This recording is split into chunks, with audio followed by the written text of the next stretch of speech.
À Korogo, en Côte d'Ivoire, vivait un féticheur réputé du nom de Goli.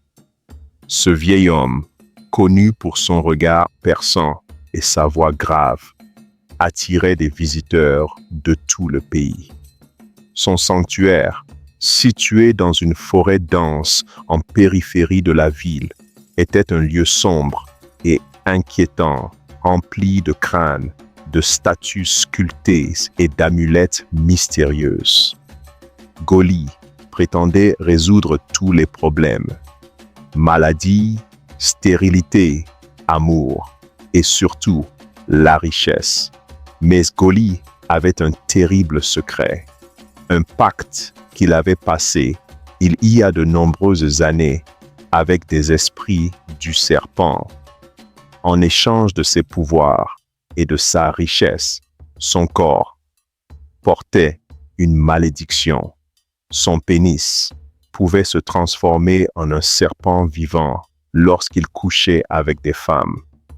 Ce serpent n'était pas ordinaire. Il absorbait l'énergie vitale de ses victimes, les condamnant à une lente déchéance, tout en renforçant les pouvoirs de Goli. Le piège des promesses de richesse. Les jeunes femmes, attirées par l'appât du gain, venaient souvent le consulter. Goli leur promettait qu'en passant une nuit avec lui, elles recevraient un bain de bénédiction qui leur apporterait richesse et succès. Hypnotisées par ses incantations et ses promesses, elles acceptaient. Lorsqu'elles entraient dans sa chambre, Goli récitait des prières mystiques. Et au moment où l'acte devait se consommer, son pénis se transformait en un serpent venimeux qui s'enroulait autour de leur corps, drainant leur énergie. Au fil des semaines, les jeunes femmes dépérissaient. Elles perdaient leurs cheveux, leur peau devenait pâle et leur vitalité disparaissait. Finalement, elles mouraient dans d'étranges circonstances, leur visage figé dans une expression de terreur. Goli, lui, devenait de plus en plus puissant, riche et craint. Les habitants de Korogo murmuraient des rumeurs sur les disparitions, mais personne n'osait accuser Goli. Sa réputation de féticheur puissant, capable de maudire ou de bénir, inspirait autant la peur que le respect.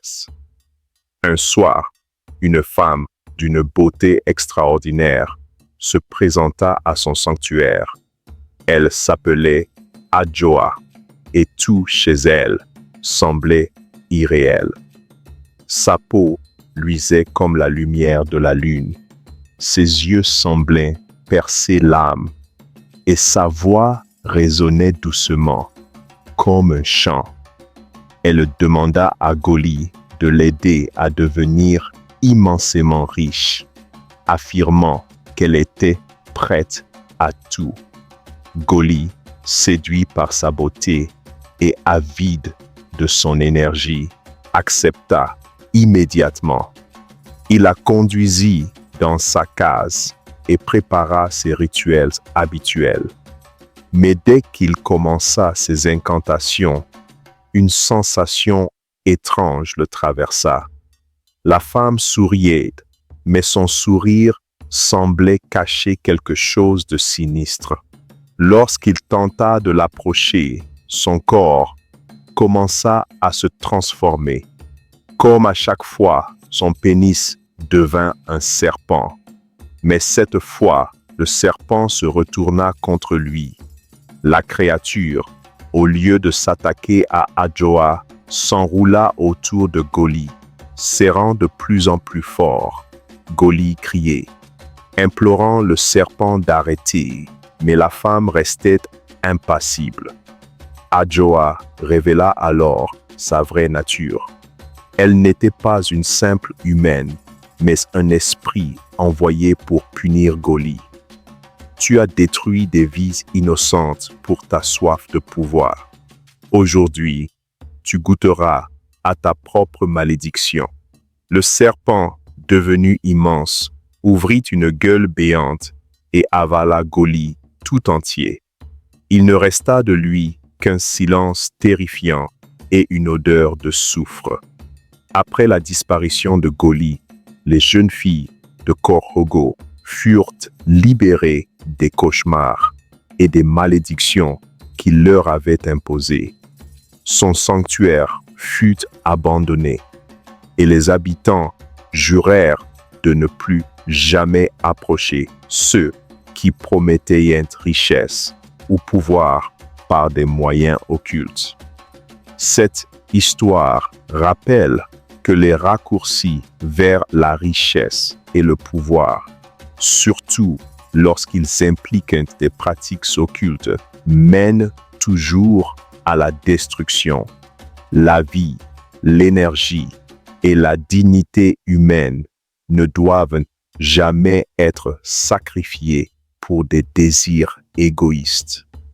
Cherchez la richesse par le travail honnête et la persévérance, car toute richesse obtenue au prix du mal finit par se retourner contre son auteur